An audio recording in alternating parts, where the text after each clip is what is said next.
অন্তর্বর্তী সরকারের প্রধান উপদেষ্টা অধ্যাপক ডক্টর মোহাম্মদ ইউনূস শুক্রবার জাতিসংঘ সাধারণ পরিষদের ৭৯তম অধিবেশনে উপস্থিত থেকে বাংলায় ভাষণ দেন।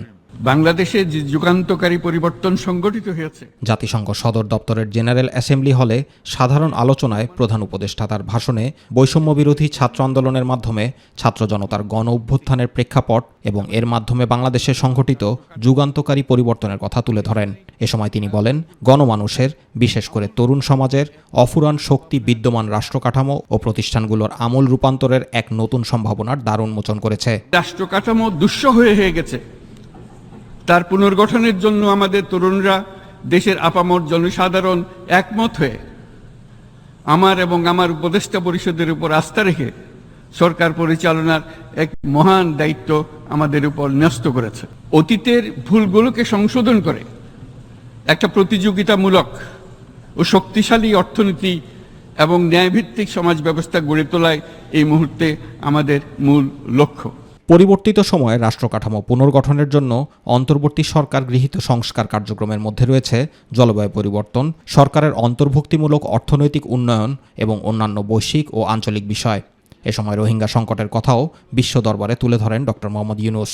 বাংলাদেশ গত ৭ বছর যাবৎ মায়ানমার হতে আগত ১২ লাখেরও বেশি রোহিঙ্গাদের মানবিক কারণে আশ্রয় দিয়ে আসছে। এর ফলে আমরা বিরাট সামাজিক, অর্থনৈতিক, পরিবেশগত ক্ষতির সম্মুখীন হচ্ছি।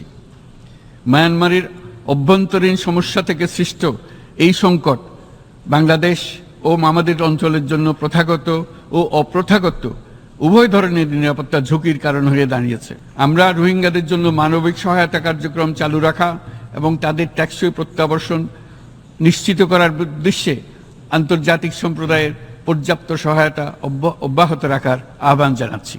পরিবর্তিত সময়ে রাষ্ট্রকাঠামো পুনর্গঠনের জন্য অন্তর্বর্তী সরকার গৃহীত সংস্কার কার্যক্রম নিয়ে ডক্টর মোহাম্মদ ইউনূস বলেন, মানুষের আস্থা ও আত্মবিশ্বাস ফিরিয়ে আনার লক্ষ্যে বিদ্যমান নির্বাচন ব্যবস্থা, সংবিধান, বিচার ব্যবস্থা, জনপ্রশাসন, আইন শৃঙ্খলা ব্যবস্থা, সরকারের স্বাধীন কমিশন গঠন করেছেন তিনি। শান্তি, সমৃদ্ধি ও ন্যায় বিচার নিশ্চিত করতে আন্তর্জাতিক, আঞ্চলিক এবং জাতীয় পর্যায়ে বাংলাদেশে তার ভূমিকাকে ক্রমাগতভাবে জোরদার করার নিশ্চয়তা দিচ্ছে। এবছর জাতিসংঘের সাথে বাংলাদেশের অংশীদারিত্বের সুবর্ণ জয়ন্তী উদযাপন উপলক্ষে প্রধান উপদেষ্টা অধ্যাপক ডক্টর মোহাম্মদ ইউনূস বলেন, গত ৫০ বছর ছিল আমাদের জন্য একটি পারস্পরিক শিক্ষণীয় সম্মিলিত যাত্রা। সীমিত উপায়ে বাংলাদেশ বৈশ্বিক শান্তি ও নিরাপত্তা, ন্যায়, সমতা, মানবাধিকার, সামাজিক অগ্রগতি ও সমৃদ্ধিতে ধারাবাহিকভাবে অবদান রেখে আসছে।